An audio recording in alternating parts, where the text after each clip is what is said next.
What's good, people? You know what it is. It's your boy, Jadama Saya, aka Jay. Oh so fly, oh so high, he gon' rise. I've been seeing a lot going around about voting recently. You should, if you want to change stuff, you should go to the polls. You should vote. Now I'm young, so I know that this topic is gonna hit a lot of older people who's been voting all their life hard. But I'm about to come at y'all with some facts, some truth. Voting is not gonna change nothing for our people, for my people.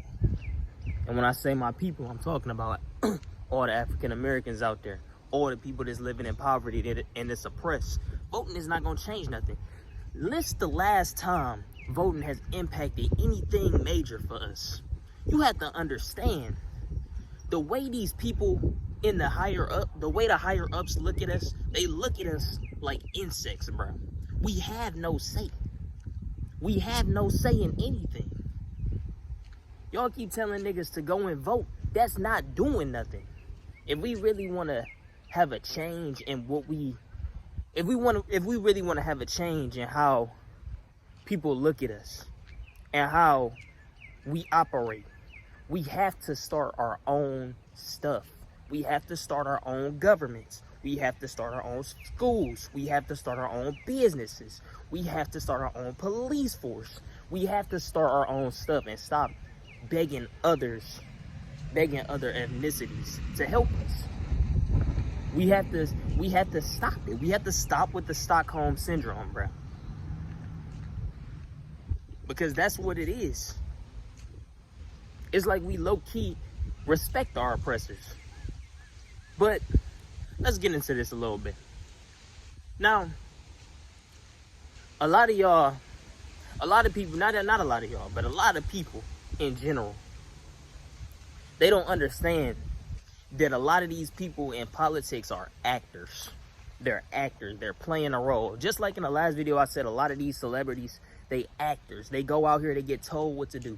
These politicians are the same way. They have no control. They just put in your face to make it seem like they're the leaders of this nation that we live in. But they have no control, literally. They get told what to do. They get told what agendas to put in place. They're actors. They're actors.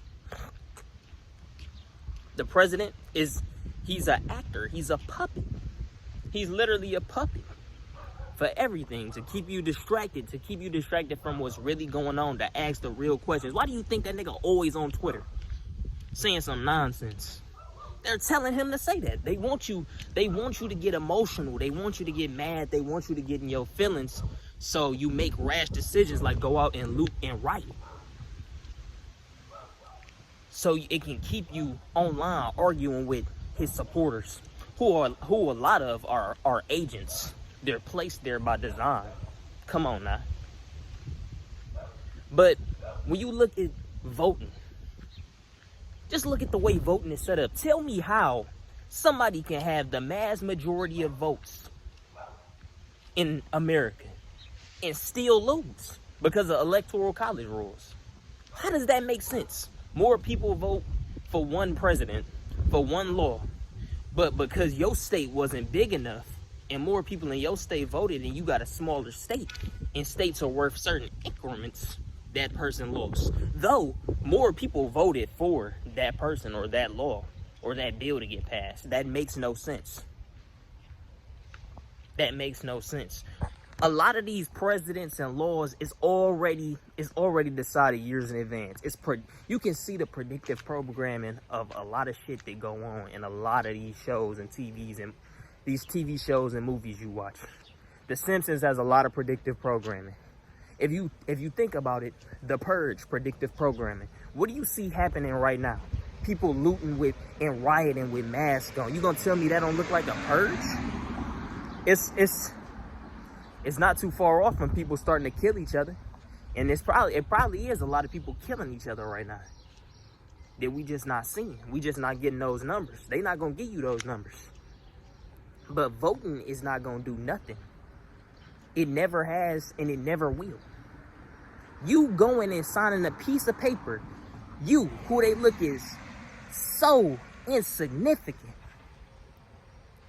like trash, like an insect, who they constantly use media psyops on, test you, test your reactions, test your emotions on a day-to-day basis, having this fake news on the TV screen just to see how you gonna react. They're not gonna listen to the vote. You have to understand that a lot of this stuff that you see is literally to test your reaction. A lot of this shit that they portray to you on the news, because a lot of this shit that we see be fake, is literally videos of a lot of these school shootings and shit that be fake. And probably a bunch of other news that's fake. It's called a psychological operation. They literally have task force put together to create psychological operations against the mass majority of the public to create controlled chaos. That's what you're seeing with this George Floyd situation and the whole social distancing thing. You got to really piece it together. Why did they put us on lockdown for so long?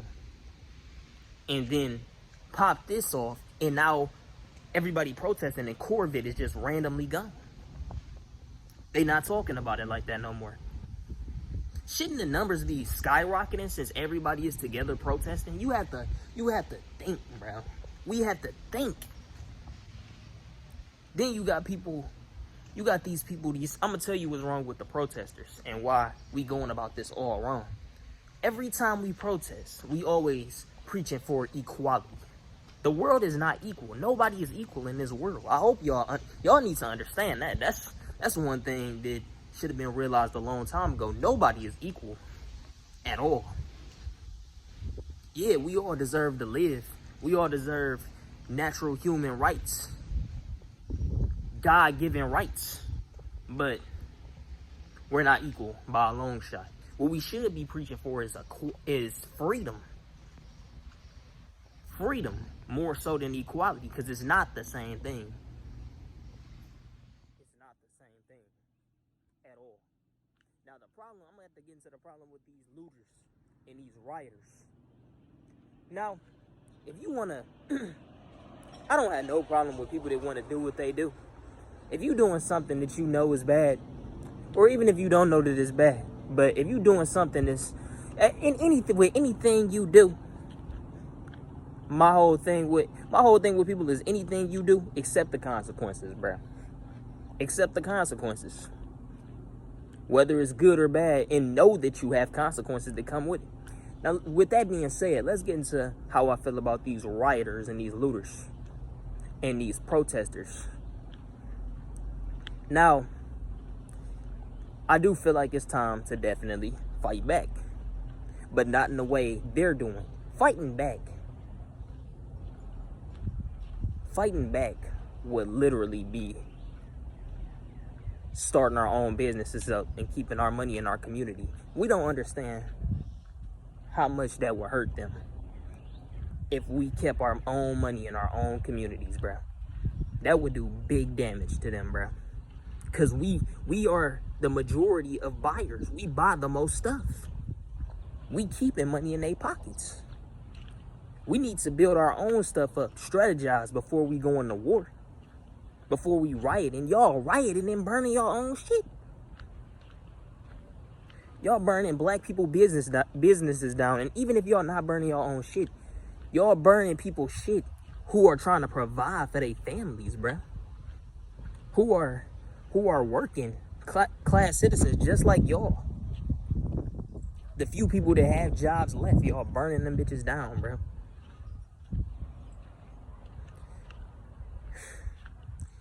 You got people out here getting killed for this, dying in vain, because you're not changing anything by rioting anything, by looting anything. You're just a criminal. And a lot of these rioters and looters, they not even rioting and looting in the name of our people. They doing it because they greedy. They just want something. It's just a perfect opportunity for them to go out and steal. And that's just a fact. Because what is what you're doing? How is it righteous to go and burn down and steal from innocent people that have nothing to do with what's going on? It's other ways to fight. It's other ways to do things, bro. Not putting up picket signs and being like, please give us our equal rights. Not burning people's shit down, killing people, dying in the process, getting arrested. Now is not the time to be getting arrested. When that second wave of COVID hit, you don't want to be in jail. It's gonna be a wrap. But it's just so much to talk about. It's just so much to think about, bro. Cause and it's just a lot going on. But we got to keep our minds focused. We got to be straight in these times, bro. We can't let nothing distract us, because this is the point of the biggest distractions. They want you to be worried about what's going on. They want you to be uncertain. They want you to rely on them. When they roll out these market of beast chips, they want you to rely on them. They want you to willingly accept that shit. Not getting no chip put in me, bro. Ever. But a lot of people gonna say that, and it's going, and they gonna feel like they ain't got no choice. Because when it comes to the point where you homeless or you starving, it's gonna be like, damn, let me put this chip in me. It's the only way. This is why you have to prepare now, because big things are coming. That mark of the beast chip is coming. It's prophecy. With all that being said, I hope y'all day end up going well. It's a beautiful Thursday morning. You know, I just had to get on here and speak on some more stuff. Make up for the 3 weeks that I've been gone. Gaining knowledge, insight on what's been going on. Just observing. But with all that being said, it's been real. It's your boy, Jedama. See ya! Out.